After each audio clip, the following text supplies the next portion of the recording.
keringat rakyatnya. Negara tidak boleh memakan tulang rakyatnya.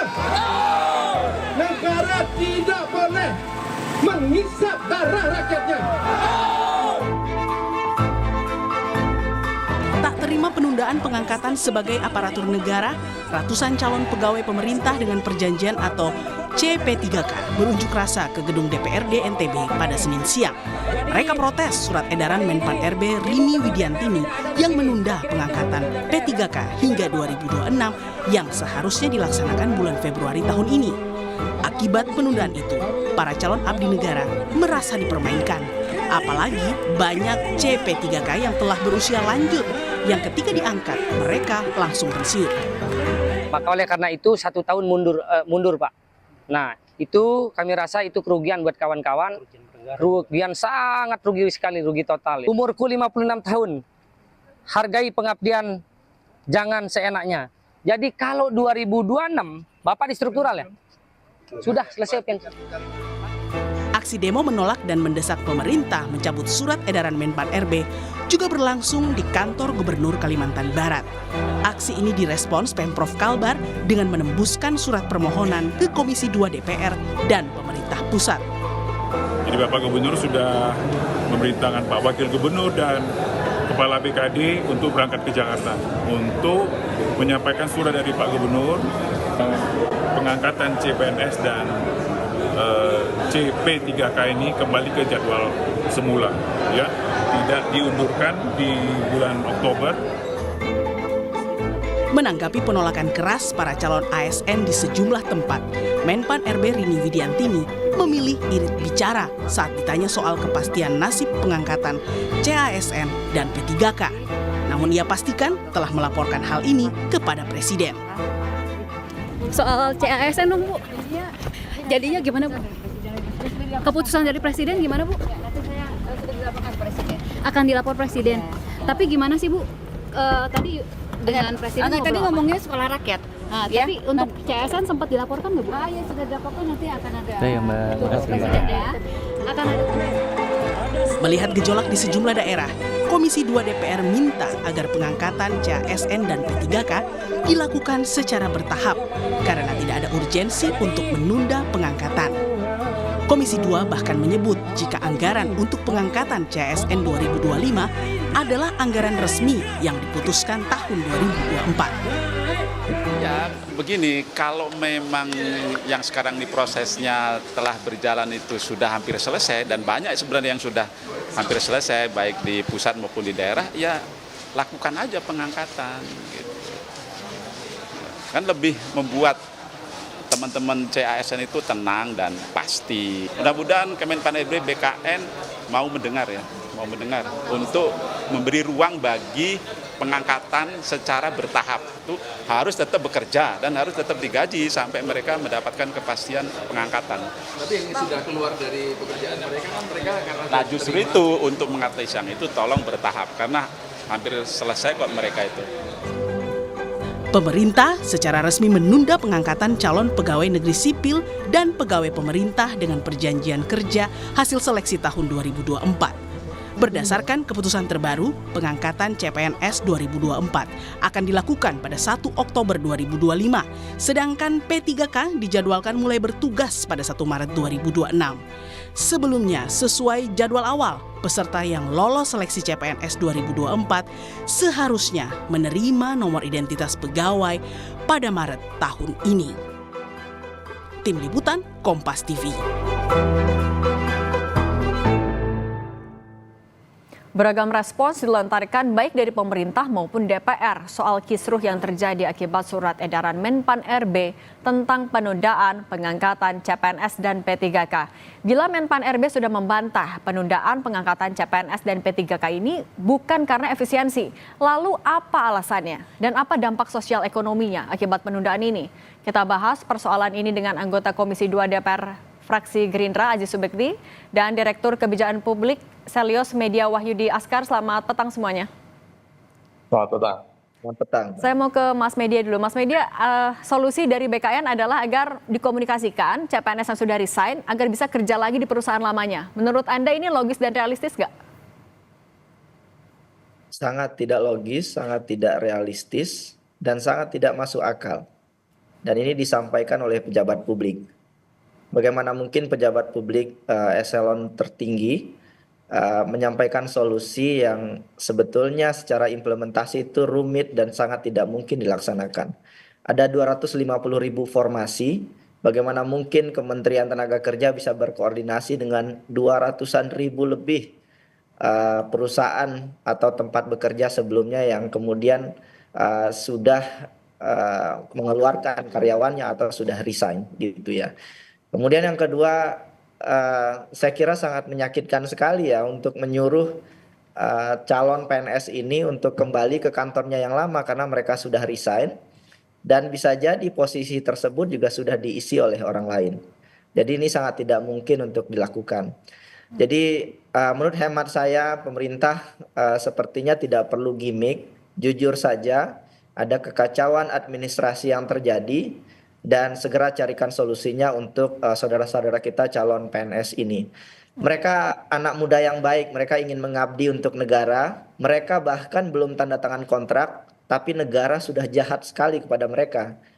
Negara memberikan mereka peluang untuk bekerja, untuk mengabdi, tapi kemudian akhirnya hari ini justru mereka yang dirugikan. Oke, kita dulu ke Bang Aziz. Ya. Oke, tahan dulu Mas Media. Tapi Bang Aziz, kalau kita juga mundur ke belakang, Menpan RB membantah kalau ini terkait dengan efisiensi. Sebenarnya alasannya apa? Di rapat disampaikankah kenapa harus diundur pengangkatannya ini?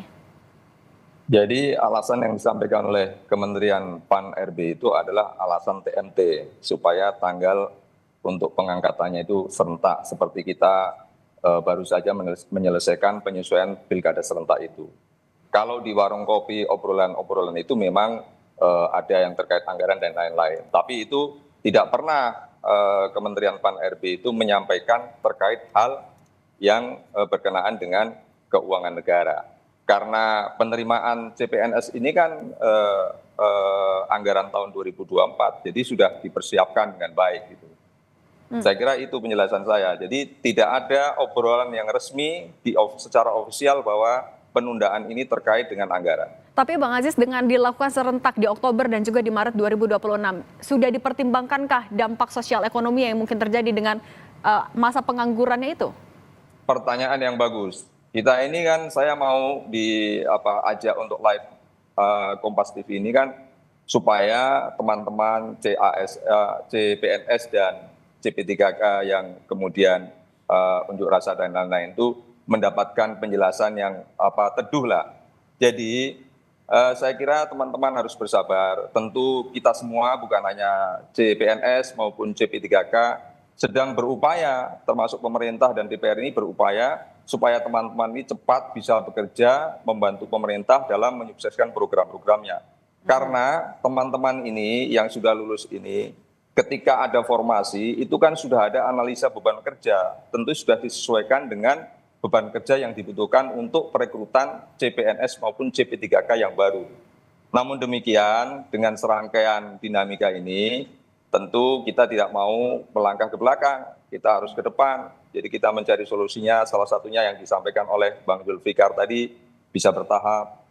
Walaupun memang secara logika TMT ini kan secara serentak ada benarnya, tetapi ketika dilakukan dalam waktu yang tidak tepat, dalam kondisi seperti sekarang ini, menjadi gaduh. Saya kira saya begitu melihatnya, Mbak. Oke, saya ke Mas Media lagi. Mas Media, tapi kalau mungkin Anda juga bisa jelaskan dampak sosial ekonominya apabila penundaan ini tetap dilakukan. Terlepas memang dari DPR sudah menyiapkan opsi serentak itu, tapi apa dampaknya? Pertama yang dirugikan adalah CPNS tersebut ya. Kita menghitung totalnya itu sekitar 6,76 triliun. Itu dengan asumsi gaji sekitar 3 jutaan. Kemudian selama 9 bulan, jadi 20 juta terhitung selama 9 bulan ya. Dan itu totalnya untuk 250 ribuan formasi. Jadi yang dirugikan paling signifikan adalah CPNS. Tetapi ada multiplier effect-nya. Ada potensi kehilangan sumber daya ekonomi, gangguan konsumsi rumah tangga juga, serta potensi kenaikan pengangguran sementara. Karena mau nggak mau sebagian saudara kita yang CPNS tersebut harus menganggur, sudah resign. Dan untuk bekerja lagi, tempat kerja yang mau mempekerjakan mereka dalam waktu yang pendek, hanya 6 bulan atau 9 bulan, itu juga sangat sulit dan jarang sekali. Ini yang saya kira perlu dilihat secara bijak ya oleh pemerintah.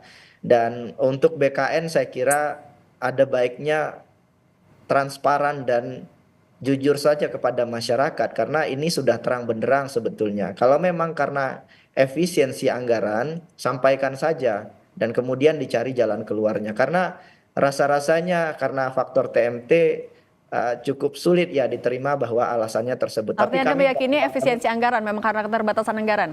Iya, jelas sekali karena keterbatasan anggaran. Dan ini tidak adil ya, karena mereka sudah mendaftar jauh sebelum kebijakan efisiensi anggaran itu dilakukan, dan mereka, saya kira saudara kita yang apply PNS itu juga punya hak gitu ya, hak keuangan, hak karir gitu ya, yang kemudian harus dipenuhi oleh negara. Jadi ini juga soal hak azazi mereka ya sebagai rakyat masyarakat yang ingin berkontribusi kepada negara. Dan satu lagi, ada kemungkinan juga kita kehilangan kandidat yang kompeten. Karena kalau ditunda terlalu lama, orang-orang terbaik negeri ini yang sebelumnya sudah lolos di PNS kemudian akan kemudian bekerja di tempat lain. Ini juga belum termasuk gangguan layanan publik di daerah. Ini salah satu kritik saya kepada pemerintah yang selalu bilang layanan publik tidak terdampak akibat pemotongan anggaran. Ini kelihatan jelas dampaknya.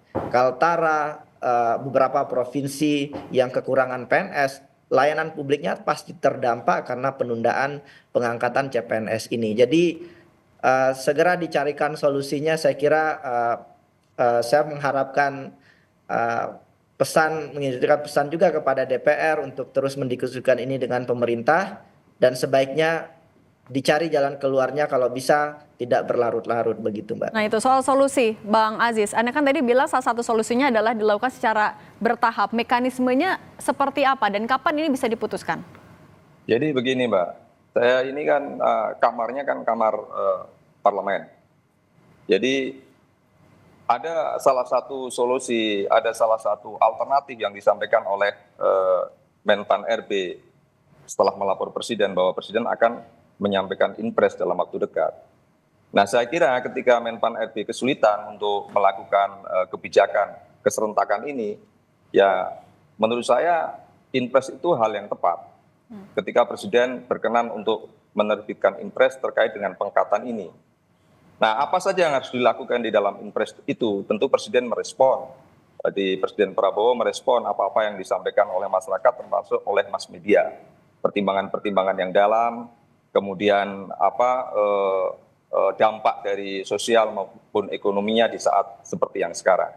Jadi menurut saya mengharap ke CPNS, CP3K untuk bersabar karena kita sama-sama sedang mencari solusi supaya teman-teman bisa diangkat sesuai dengan harapannya masing-masing dan segera bekerja untuk melaksanakan pelayanan publik yang baik bagi pemerintah pusat maupun pemerintah daerah. Gitu, Bang Aziz, tapi kalau dari koordinasi di internal fraksi Gerindra maupun juga dengan pemerintah, dengan Presiden Prabowo Subianto, impresnya ini nantinya akan apa opsi yang paling dipertimbangkan oleh Presiden?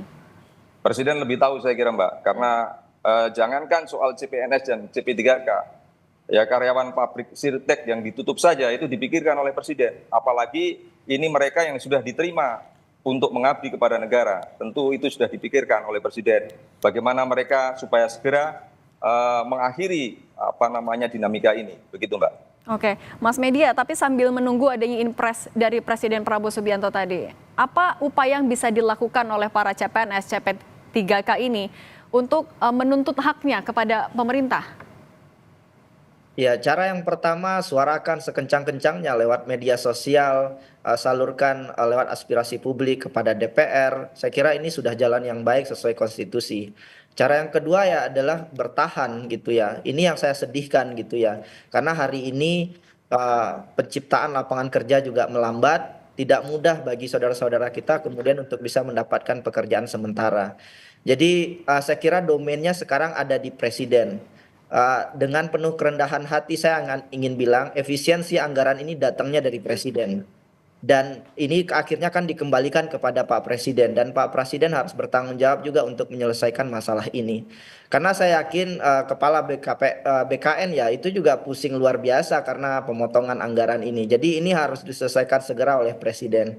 Satu hal yang saya sangat sayangkan adalah ini tidak akan terjadi kalau administrasinya jelas, perencanaan kebijakannya jelas, serta eksekusi di lapangannya jelas. Jadi ini sudah berkelendan sedemikian rupa sehingga kemudian akhirnya diterima publik, akhirnya hari ini ya ditunda begitu ya, dan ini sudah merugikan 250 ribuan saudara kita ya. Ini juga kaitannya dengan ekonomi hari ini ya, kita tahu pengangguran juga meningkat signifikan hari ini, daya beli masyarakat turun, dan idealnya pemerintah juga jangan cari gara-gara gitu ya, lakukan sesuai dengan yang seharusnya. Kita perlu belajar dari Bangladesh. Tahun lalu Bangladesh itu chaos, salah satunya karena masalah perekrutan PNS-nya mereka gitu ya. Dan jangan sampai itu juga terjadi di Indonesia. Kita nggak pengen kekacauan terjadi, dan berharap ya ini bisa diselesaikan dengan baik oleh pemerintah dan didiskusikan bersama dengan DPR. Oke, solusi yang dituangkan dalam Inpres itu yang ditunggu. Terima kasih Bang Aziz Subekti, anggota Komisi 2 Fraksi Gerindra, dan Mas Media Wahyudi Askar, Direktur of Public Policy Selios. Terima kasih semuanya.